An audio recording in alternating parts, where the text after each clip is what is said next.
Hi, I'm Ron, and I'm going to show you how to make one of my favorite dishes today. That is the seafood pasta dish. One of the things I'd like to point out is that good food is what you like, not necessarily what people tell you.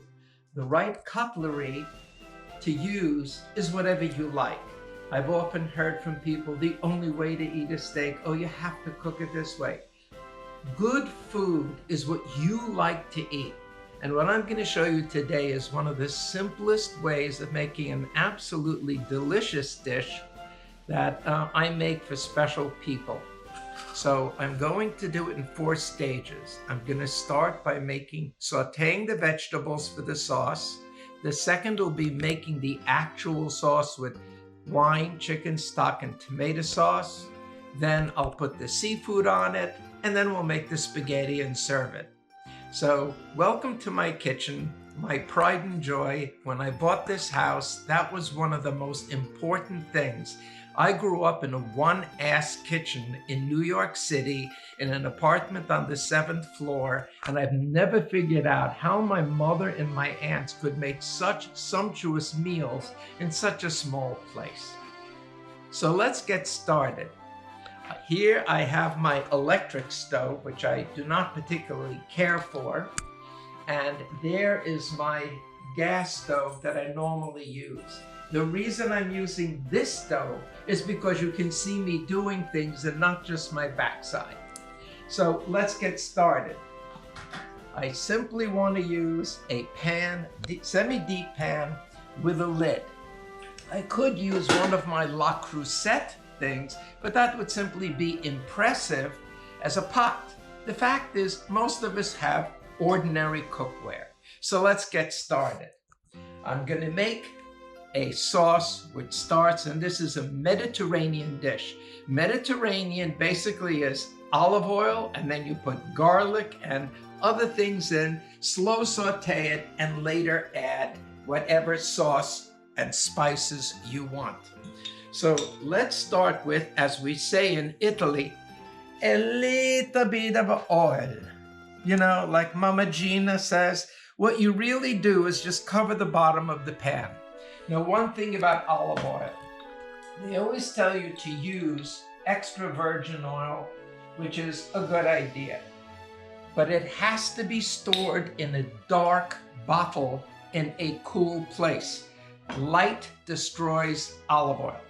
So now I'm going to turn on the stove to medium high, and I'm going to start preparing the vegetables. And if you see here, we have garlic, bay leaves, a red pepper. I'm only using it to make it sweet. If you don't like a sweet sauce, leave it out.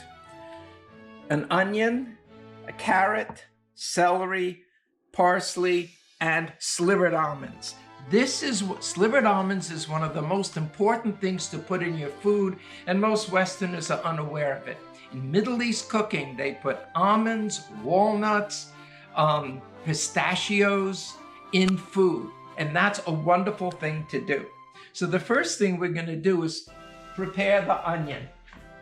Have a very sharp knife. Don't use a dull knife. You cut it in half, and then we take off, 1 second, wrong burner. Take off the peel.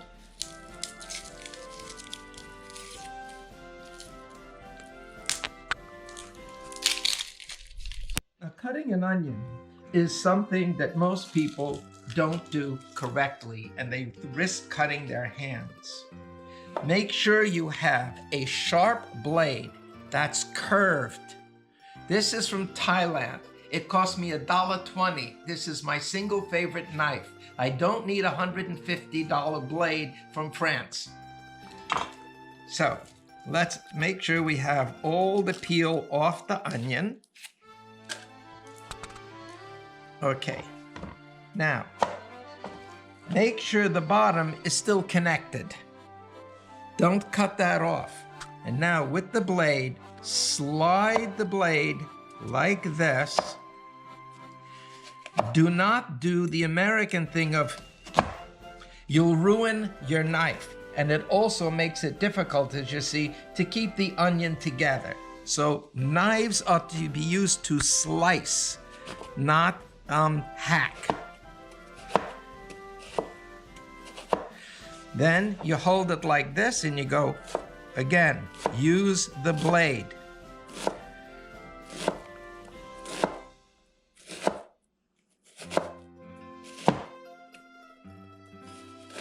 When you get toward the bottom, be careful. And if you just push down, what you might do is have the blade slide off your hand. And this is why you want a blade that's semi-curved. Okay. Next step, you take the onions that you've diced and you put them into the hot oil. And make sure that your oil is not very hot. You want it to saute, not burn.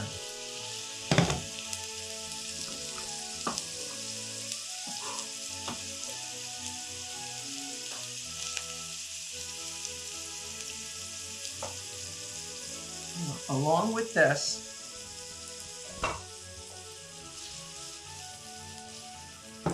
I'm going to take something really important, and that is the nuts. The nuts go in right away because they flavor the oil. It's a really important thing. Use exactly this much. And if you like more, put more. If you don't like nuts, or one of your friends or relatives is allergic to nuts, leave them out. It's really up to you. Now we take the garlic. Simple. Smash it.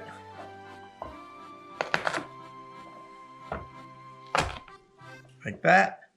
And then rough chop it.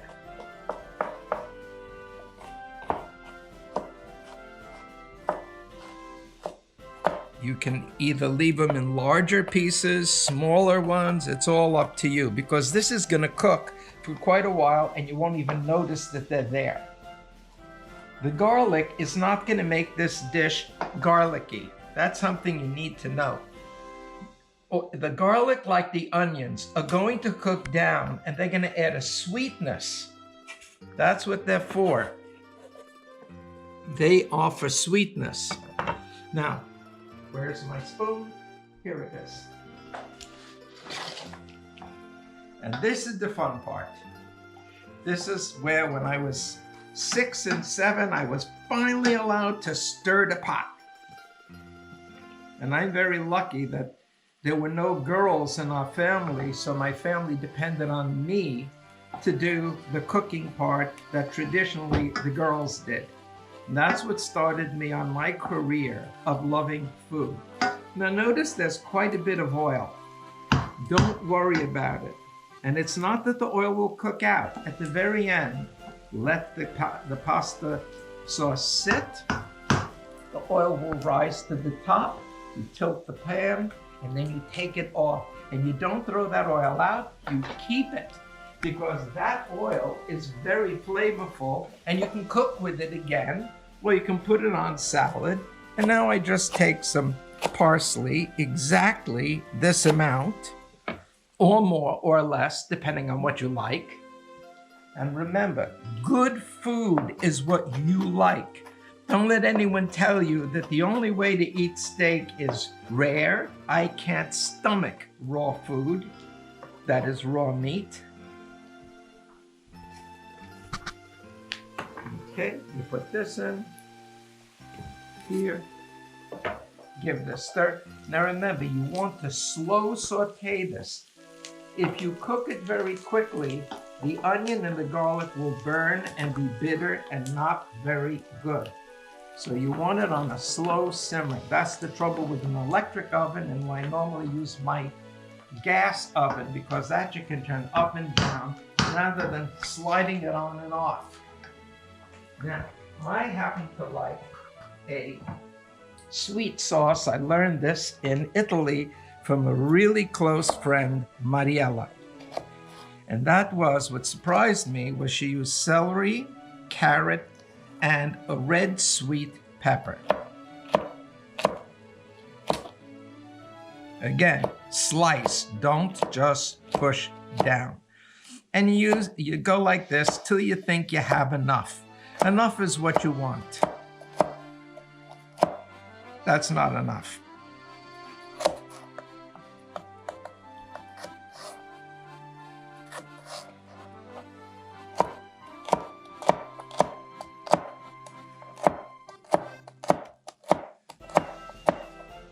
The only thing I want to caution you is don't use the top because it can be bitter. What you do with the top is you eat it.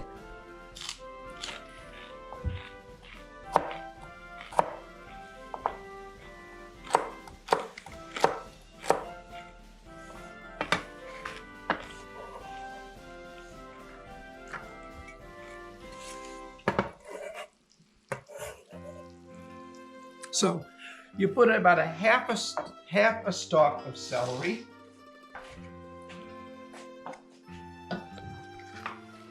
Look how nice that is. You can't smell it, but I can. Look at how beautiful that looks. And again, any kind of cooking, whether it's Indian, Thai, Middle East, Italian, makes no difference. First, you slow cook what's going to be in the sauce. Now I'm going to put carrot. Why? Because I like it. When I make a seafood sauce, I like it to be naturally sweet. Again, I slice the carrot.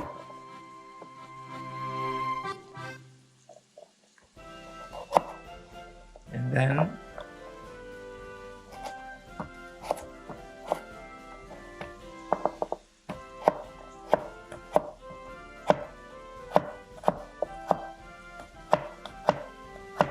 nothing fancy, just dice the carrot. Again, you're not going to have carrot, you're just going to taste a slight sweetness.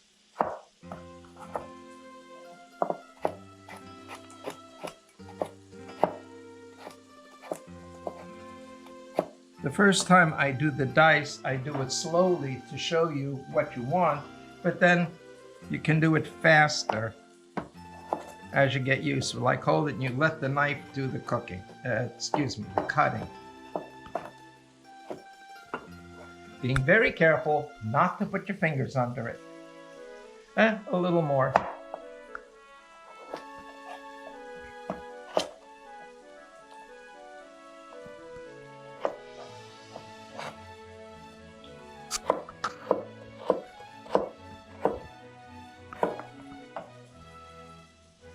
Again, don't skimp on the olive oil. And what you do with a little bit of extra carrot is eat it.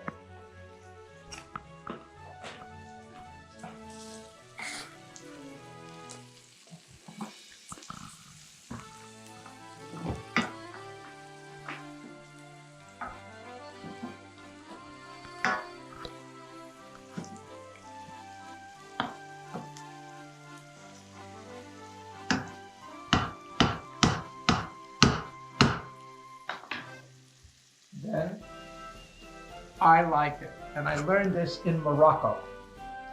Take some, slice off some of the red sweet bell pepper, slice it, watching your fingers, and then you dice it.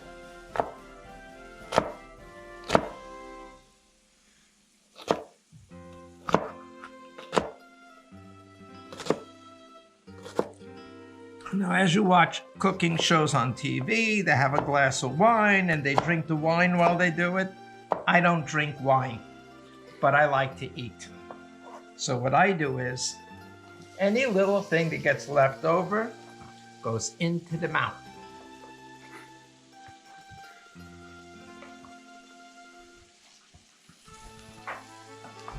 Now this is pretty much ready to just let saute slowly. And then I add salt. And you can use kosherizing salt, or you can do this. See, magic cooking. Okay, now what is kosherizing salt? It's funny, it is not kosher salt. I wish people learned a little bit more about it. I was raised with Orthodox Jews as my grandparents, so everybody cooked kosher. Salt is used to make meat kosher. After an animal is killed and cut up, it has to be salted to take out blood. No blood can be eaten in Judaism. All blood is treif, to the point that when I had a bloody nose in the synagogue, I had to leave. And I suffered from bloody noses. So it's simply granulated differently. It's bigger granules of salt. So when you use it, don't think you're making the food kosher.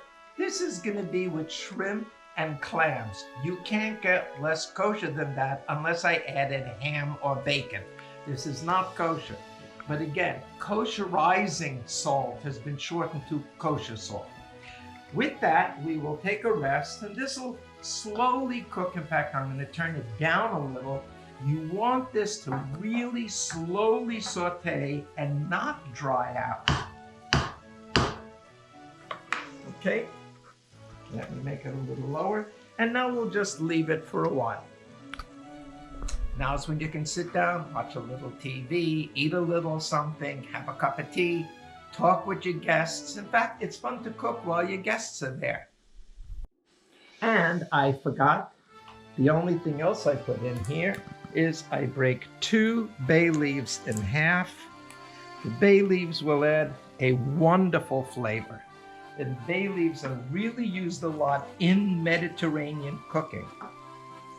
And in Southeast Asian cooking, they use something in Indonesian called daun salam leaves.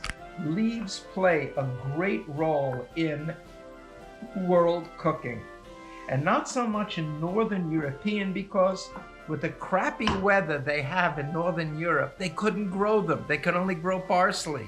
They didn't have rosemary. They didn't have thyme, oregano, and so on.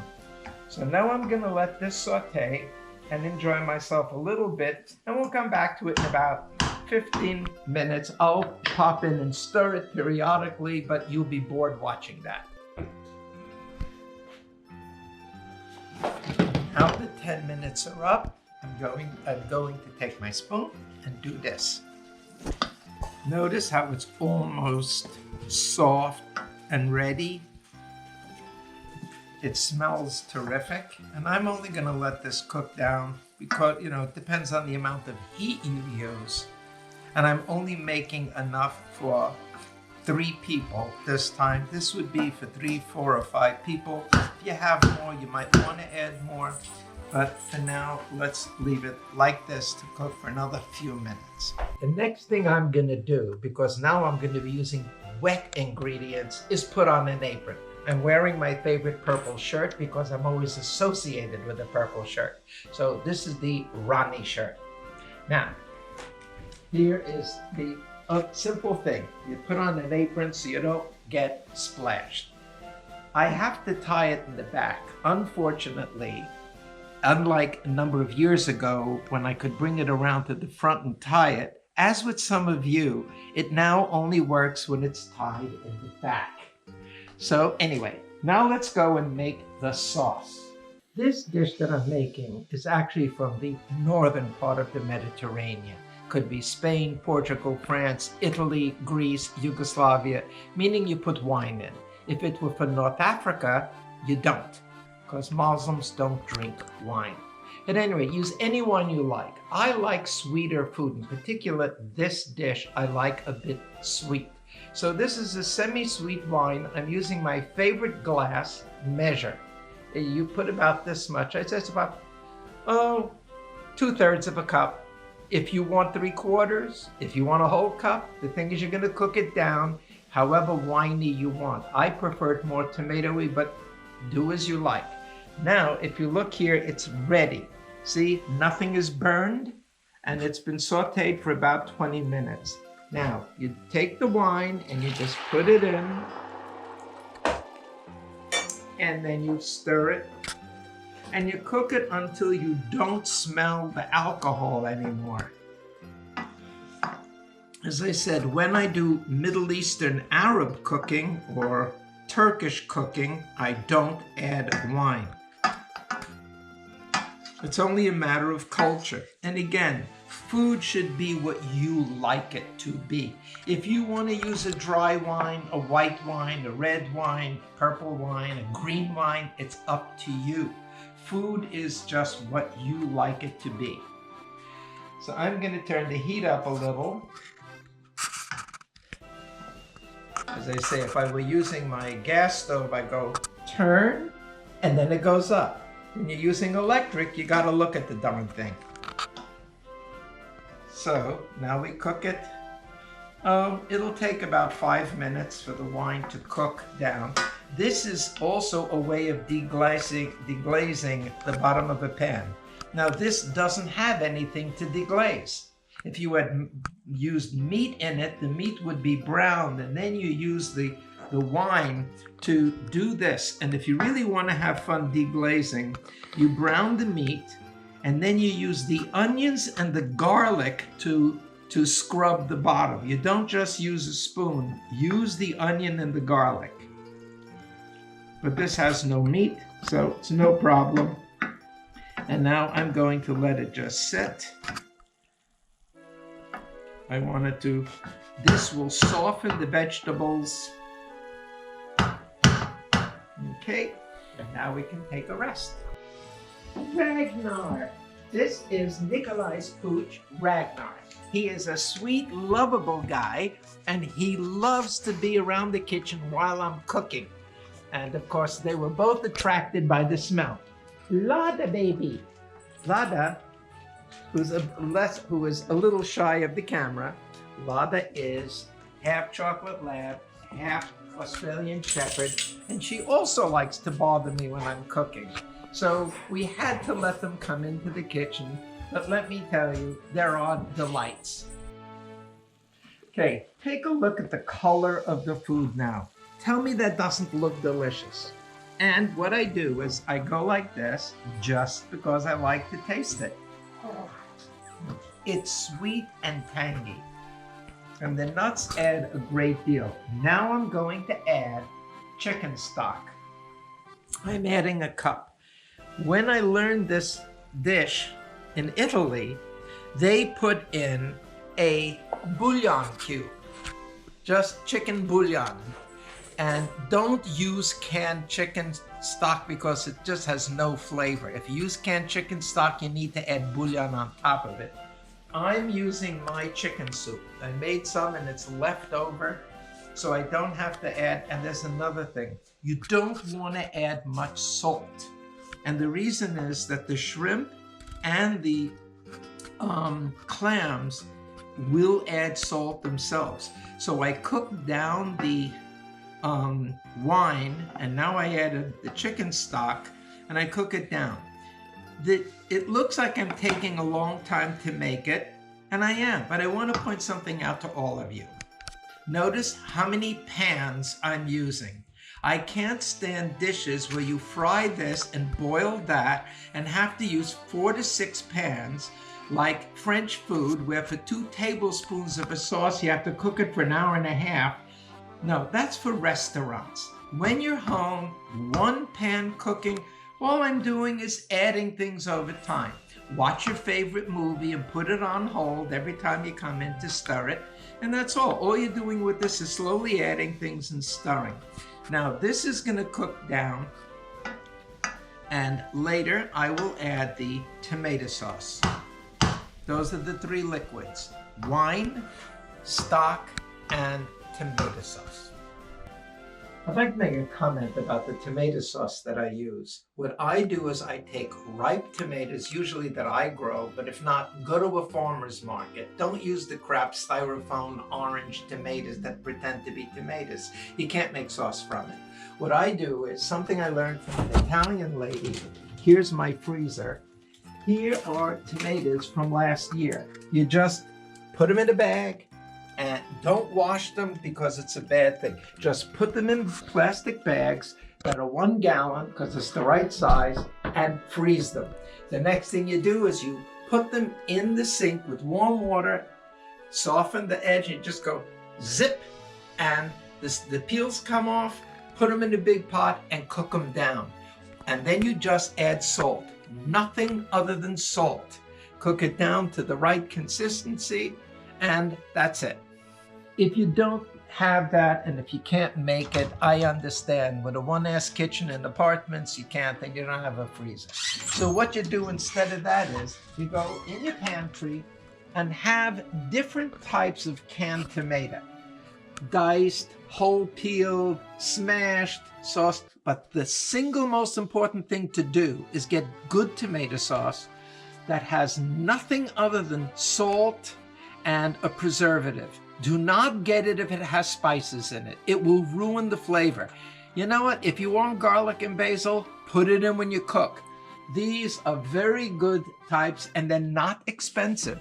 But if you're using El Cheapo brands, like a Rite Aid brand or a Safeway brand, there is something you need to do, and that's add magic sauce. When you're cooking down the tomato sauce, you take this magic sauce. It's, excuse me, wrong one. You take this. This is important if you're going to try to make a tomato sauce. So put 2 to 3 tablespoons in. When nobody's looking, stir it, because good tomato sauce has to have a tang and it has to have a sweetness. And much of those cheapo brands have neither. So now let's go look at the tomato sauce that I made. Now, if we look, this now is ready to go to put in the tomato sauce. Notice it's very soft. So I give it a final stir like this. Notice there's quite a bit of liquid. Don't worry about it. That's all full of flavor. Now, here is what my tomato sauce looks like. It was made in my sink. I took the peels off, as I told you, and then I simply pureed it. Now, this is really sweet. I'm sorry you can't taste it. Look at this. You just take the tomatoes and you cook them down till they're thick. That's all. And then what you do is you if you want to add liquid, you do. If you want it thicker, you cook it thickening. Now I go like this. Uno, duo, and for this amount, trio. This I'll use to make other things, or after I cook it. If I want more, I'll put more. Now comes a wonderful stage. This is, again, the fun part of stirring. This I learned to love when I was a child. My mother and my aunts let me stir because I was old enough. And that was one of the wonderful ways of teaching a child how to do things. If you want them to learn to do something, you say, "No, I'm sorry, Ronald, you're not old enough to do it." And then I would say, "Yes, I am." And you would say, "Well, I'm not sure." That's how you get kids to do things they don't want to do. And boy, was I a kid that didn't want to do things that they needed me to. So now we're going to let this cook down. I think I'll add a little bit more sauce. What we're going to do now is let it cook down. And when it gets thick, when most of the liquid is gone, I'm going to add water to it in the same amount that I had the wine. So now this wonderful thing, sauce, is going to cook down. Now, if you look at the pot, notice there's almost no liquid on top. Periodically, while we were resting, I stirred. We want to make sure that it doesn't burn on the bottom. Remember that we're concentrating the flavor. We're concentrating the sugars, and sugars burn. So at this stage, you have to, with any pasta sauce, make sure that it doesn't burn on the bottom. So this has thickened quite a bit. Now this would be the consistency of a sauce that we would want on our pasta. But what we do, as I learned in Italy, and this is a very important step, is we take some water, okay, same amount as I put wine. Take this and now do this. This will continue cooking. Now, I've had explanations why. I am not a scientist and I'm not sure I understood it. But this is going to help concentrate the flavors. We'll cook it down again about 10-15 minutes so that it'll have a nice thick consistency. And that's how you make a really good Italian pasta sauce. Okay, notice nothing is sticking to the bottom, nothing is burning, and it has a wonderful rich aroma. Now I'm going to let this cook down, after which I'm going to put the seafood in, and I'll tell you about seafood.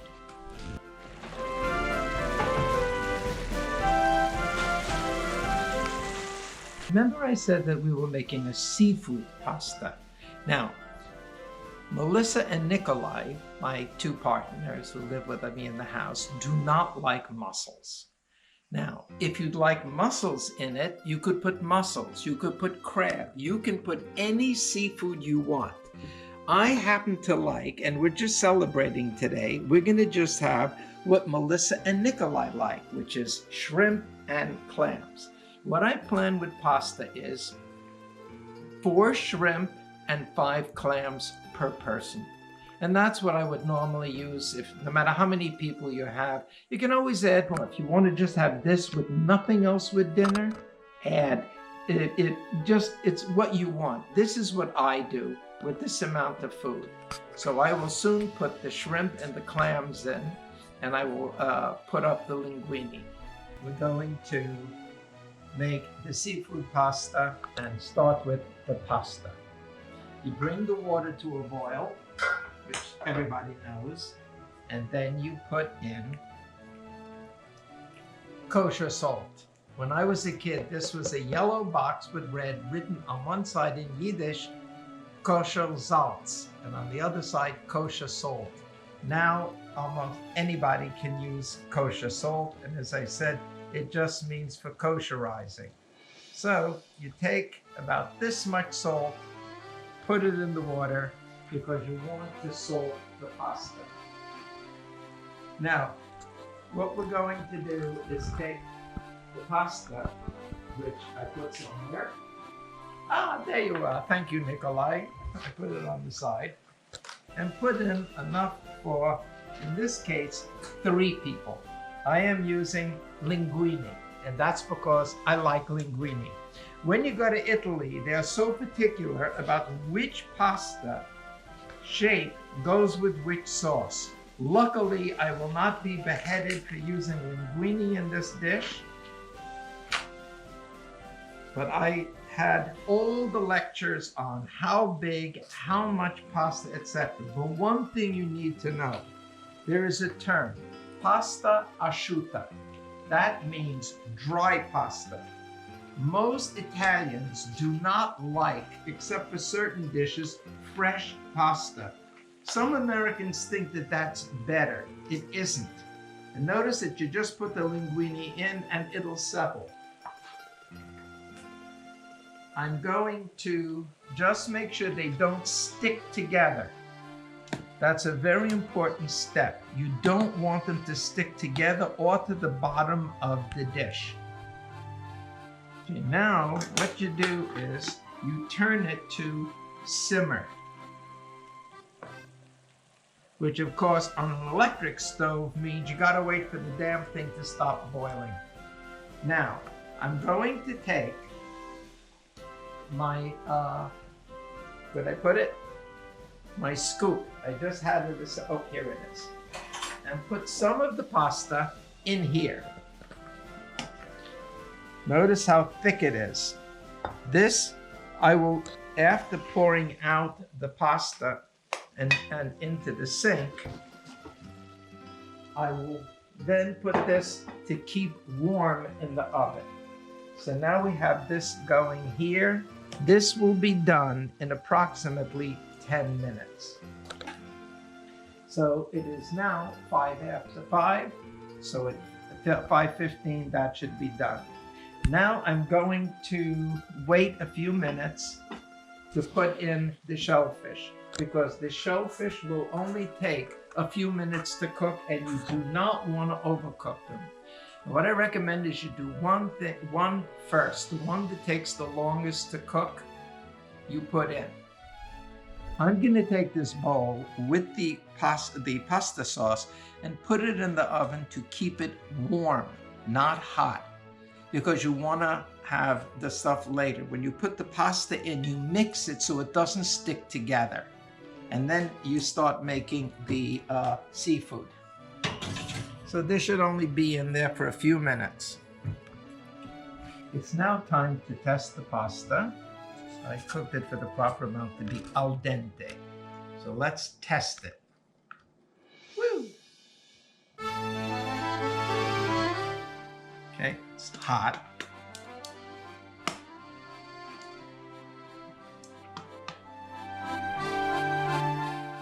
Perfect. We don't want it overcooked, because remember, it's going to sit in the sauce, and we want the sauce to absorb a lot of the flavor, the sauce to be absorbed by the pasta. Now, as per Italian tradition, we take a ladle full of the starchy water and put it into the sauce. I was told that that is for the purpose of getting the pasta to stick. I have no idea, I'm not a scientist. But this is something that we do. Now we're going to start getting the sauce ready for the seafood, which should not take very long. Now, I was told that you're supposed to take out the bay leaves, and my view is I like the bay leaves. So, whereas my mother used to say, if you find it, you pay the bill. Now that we did that, we dumped the pasta into the sink, into the strainer here. And by the way, my grandmother had this strainer, and my mother got it as a, when my grandmother died, she took it, and when my mother died, I took it. So you are looking at an authentic Brooklyn strainer, including the fact that everything is in the form of a Jewish star. Now I'll go and get the bowl that's being heated out of the oven. Turn it off. It's just been heating, it's not hot. But this is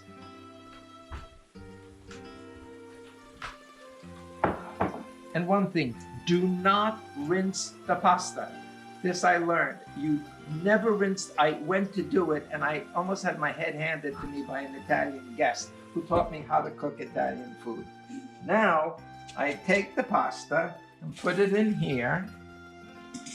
And now we do this so that the pasta doesn't stick together. And this pasta will absorb a lot of its continued cooking and absorb a lot of the sauce itself. Now we let this sit here. And now comes one of my favorite parts, which is putting a little bit, I like a little oregano. I don't cook the oregano much because it loses its flavor over time. And as Melissa likes, we make it arrabbiata. Arrabbiata means it has a little bit of chili, hot chili flakes. Not much. It looks like I'm shaking a lot, but almost nothing comes out. Okay, now we give it a quick stir, and then we put in our, see how nice and thick that is? Now we put the shrimp.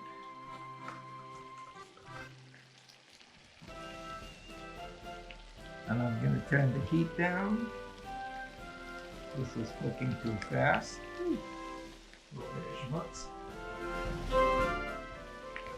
And these will cook very quickly. And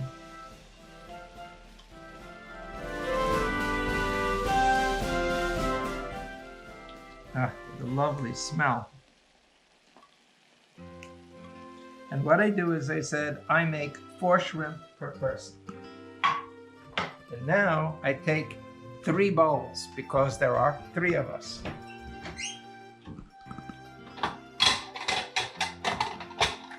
I didn't make a large amount of pasta because this is a snack.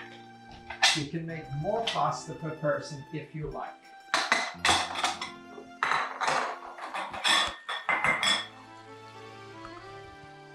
These shrimp are almost done. They are done when they turn pink and curl up. And as they cook, they're adding liquid and flavor to the sauce.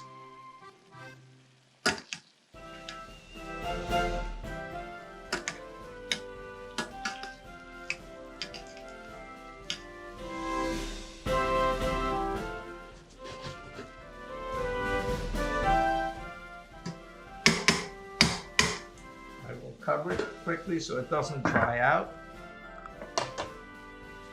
And now I will apportion the pasta.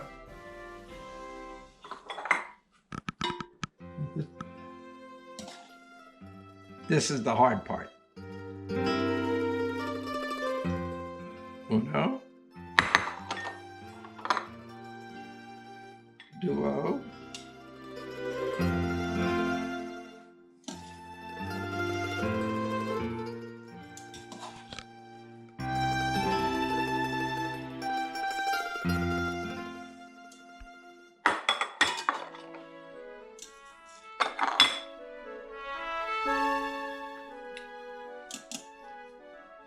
This one got cheated a little bit.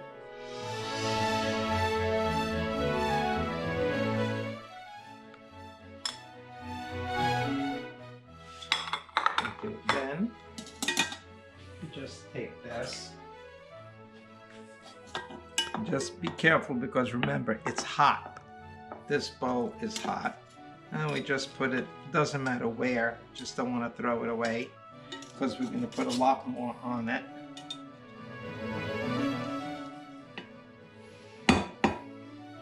Of course, I could just pick it up with the pot holder, which is what I'll do now, and do it the easy way.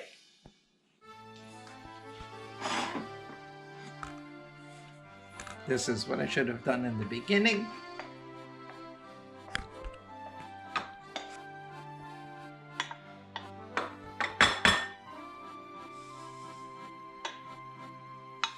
Okey-doke. With water so it doesn't stick. And by now the shrimp might already be done.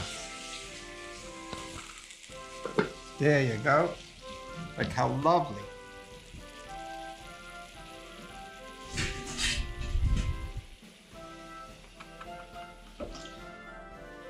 And now I carefully put, as I said, I make, I believe, 4 shrimp per person.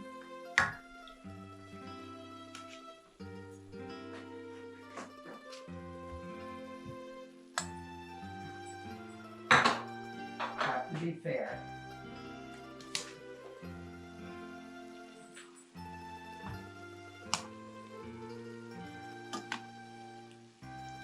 Actually, I made 5 per person.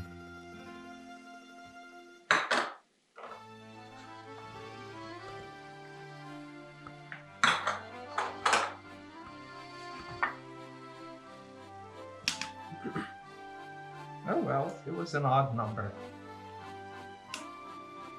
And now,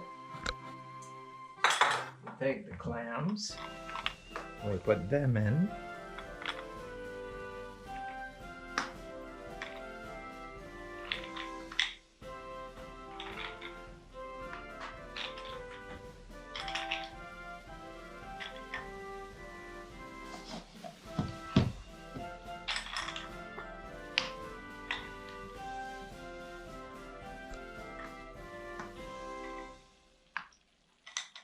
$15, $16, $17, $18. That means I made 6 per person. Okay, now you spread it out, cover it. The next thing we're going to do is take them out when they open. Don't let them overcook, and don't put them in with the shrimp because you got to do them. They take different amounts of time to cook. So if you're using mussels, all of these, it's really simple. You just put in one at a time. And now, just as a garnish, I happen to like using fresh basil. So here are the small leaves, which I go like this. These are the tastiest and the softest.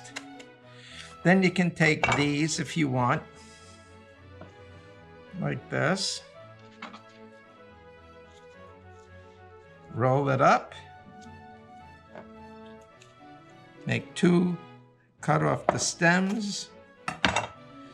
Now you go 1, 2, and then you just do as we did with everything else.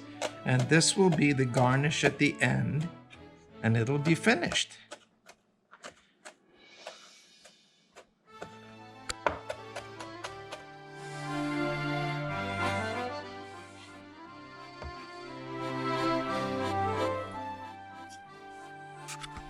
About 3 minutes have gone by, and let's see if they're open. And do not eat any. Aha! Do not eat any that haven't opened. Now, this is important. You say there are 6 each, so you take them out. Don't let them all cook while you wait for the dish to finish. I think I counted 18, so that means that there are 6 each. This one just opened. 5, 6. Now, that is lovely, and I will cover that with sauce.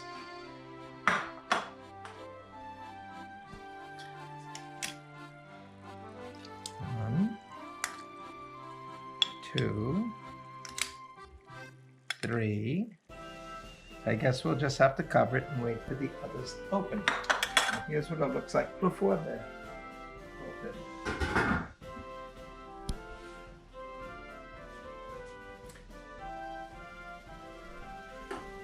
And now the 6th one comes out, and we put it on the bowl.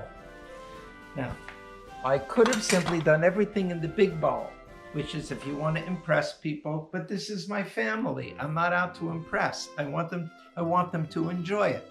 Now, we take this, the ladle, and we take this wonderful sauce, and you go like this.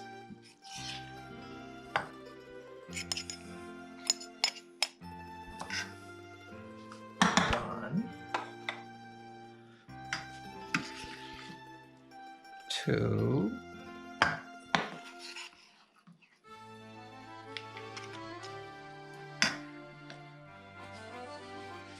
and oh, I got some on my finger. I love it. And 3.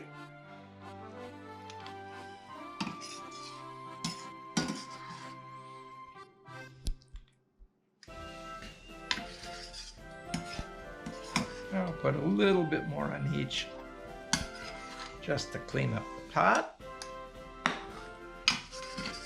And then we just put some basil, and it's done.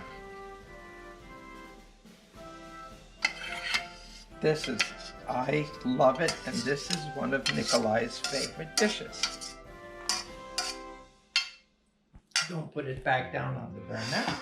And now we just take some of this just to make it pretty. Now, Melissa hates Parmesan, and Nikolai loves it. So on Nikolai's and mine, I will put Parmesan cheese. And what makes it taste better is I do it with my fingers.